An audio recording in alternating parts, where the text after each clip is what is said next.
Good morning to all of you students.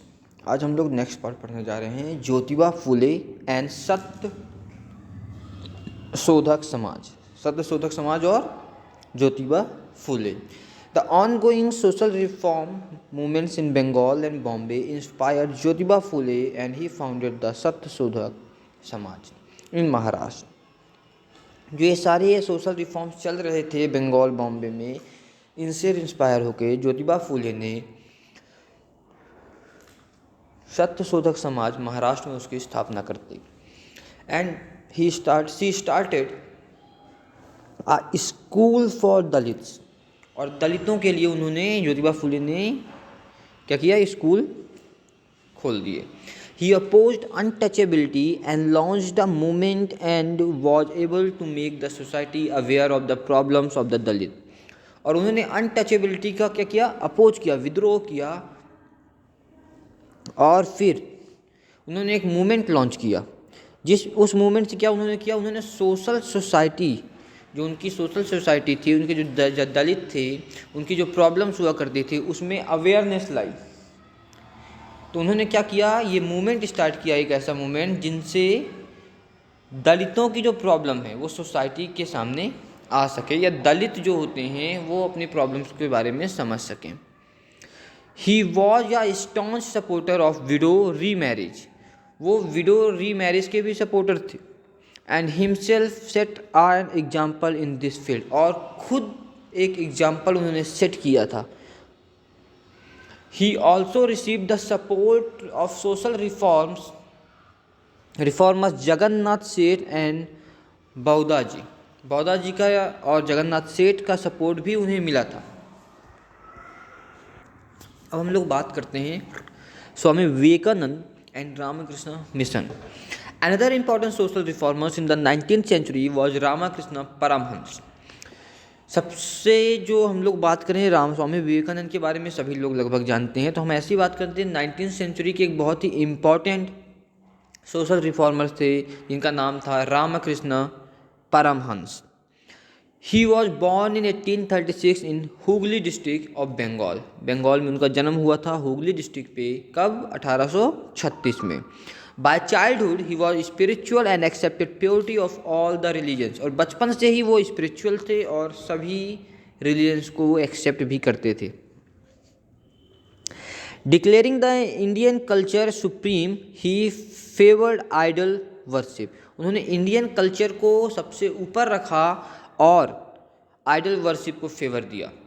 All the reformers were highly impressed by the ideas of स्वामी रामकृष्ण परमहंस। जितने भी reformers थे वो सारे के सारे जो स्वामी रामकृष्ण परमहंस का आइडिया था उससे इम्प्रेस हो चुके थे। ऑल हिज फेवरेट डिसिप्लिन या disciple Swami Vivekananda later on propagated his speeches and teaching to the common man. अब इसके बाद क्या हुआ, जो स्वामी विवेकानंद थे उन्होंने इसके बाद स्पीचेज देना चालू किया और लोगों को सिखाना चालू किया, पढ़ाना चालू किया। Swami Vivekananda was born in a well to do family of Bengal in 1863। इसके बाद स्वामी विवेकानंद जो थे उनका जन्म कब हुआ था, 1863 में। In his childhood he was known as Narendra Nath Datta, और चाइल्डहुड के समय उनको नरेंद्र नाथ दत्त के रूप में जाना जाता था। It was the search of knowledge that led him to Swami Ramakrishna Paramahansa and deeply inspired him Vivekananda. और ये नॉलेज की सर्च में जो स्वामी रामकृष्ण परमहंस थे वो क्या हुए, उनसे मिले और बहुत ज़्यादा इंस्पायर भी हुए। इसके बाद विवेकानंद ने रामकृष्ण मिशन 1897 में इस्टेब्लिश किया। जब उन्होंने विवेकानंद से मिला तो उन्होंने फिर क्या किया, रामकृष्ण मिशन को इस्टेब्लिश भी किया 1896 में।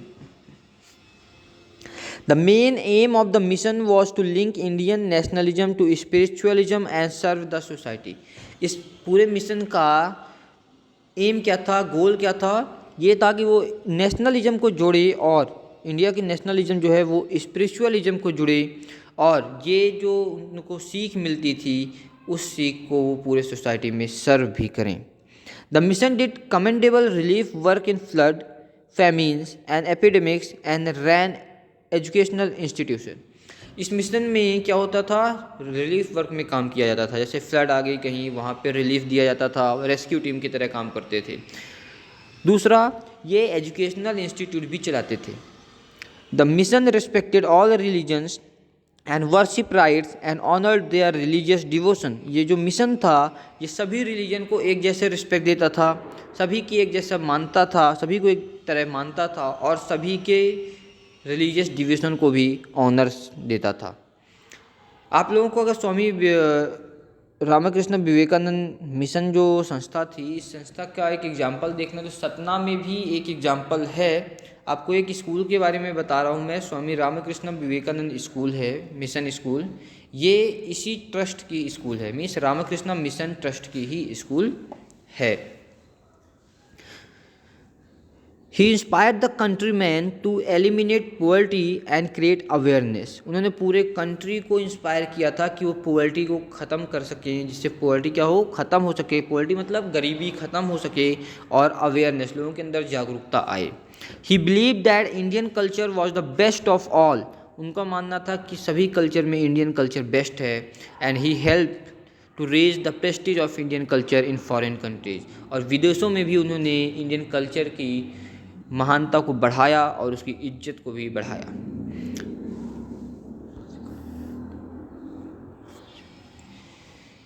इसके बाद हम लोग बात करेंगे Theosophical Society and Annie Besant. Madam Blavatsky and Colonel Olcott has established Theosophical society in the US. In India, the headquarters of the society was at Adair near Madras, Chennai. Mrs. Annie Besant accepted its membership in 1888, and when she came to India in 1893, she started working for the society. Madam Blavatsky और colonel एल्कॉट इन्होंने क्या किया था, theosophical society का गठन किया था और इसका जो हेडक्वार्टर था इंडिया में चेन्नई के पास, मद्रास के पास बनाया गया था। मिसेज एनी बेसेंट इन्होंने क्या किया था, इसकी मेंबरशिप एक्सेप्ट की थी 1889 में, और जब वो इंडिया आई थी 1893 में तो उन्होंने सोसाइटी के लिए काम करना चालू किया था। 1907 she was appointed president of the society, और 1907 में उनको इस सोसाइटी का प्रेसिडेंट घोषित कर दिया गया था। She thoroughly studied Indian Vedas, Purans, philosophy and literature, and explaining the significance of these, she made efforts to awaken Indians। उन्होंने इंडिया के वेदास पढ़े थे, पुरान्स पढ़े थे, फिलॉसफी की थी और लिटरेचर्स को भी पढ़ा था, और इन सभी के सिग्निफिकेंस को वो एक्सप्लेन किया करती थी ताकि इंडिया में जागरूकता आए। She translated the Bhagavad Gita and other religious book in English and wrote several essays on the grand Sega of Indian culture. और उन्होंने भागवत गीता को इंग्लिश लैंग्वेज में कन्वर्ट किया था, ट्रांसलेट किया था, और इसके बाद बहुत सारे जो ग्रैंड सेगा इंडियन कल्चर है उसके बारे में भी एसे वगैरह लिखे थे, निबंध वगैरह लिखे थे। The society publish many books on Hindu religion system and brought about also intellectual awareness. Society जो थी उसने हिंदू रिलीजन सिस्टम के बारे में बहुत सारी बुक्स भी पब्लिश की थी और बहुत सारी अवेयरनेस भी लाई थी। इन 1898 the society establish central Hindu college in Varanasi. इसके बाद 1898 में एक सेंट्रल हिंदू कॉलेज इस्टेब्लिश किया गया था, कहाँ पे, बनारस में। Propagating necessity for women education, she took measures to improve the condition of widows and lone women. She oppose child marriage and casteism. वो चाहती जो वुमेन एजुकेशन की नेसेसिटी बढ़ रही थी, ज़रूरत बढ़ रही थी, उन्होंने कुछ मेजर इम्प्रूवमेंट भी किए थे, मेजर्स लिए थे जिससे इम्प्रूवमेंट हो। कैसे कैसे मेजर थे ये? विडोज़ की कंडीशंस को सुधारा गया था, विधवाओं की कंडीशन को सुधारा गया था, जो अकेली महिलाएं थीं उनकी कंडीशन को सुधारा गया था, चाइल्ड मैरिज को रोका गया था और कास्टिज्म को भी रोका गया था। Besides these reforms Ishwar Chandra Vidyasagar, Keshav Chandra Sen, Debendranath Tagore, Narayan Guru also actively worked for social and religious movement in India।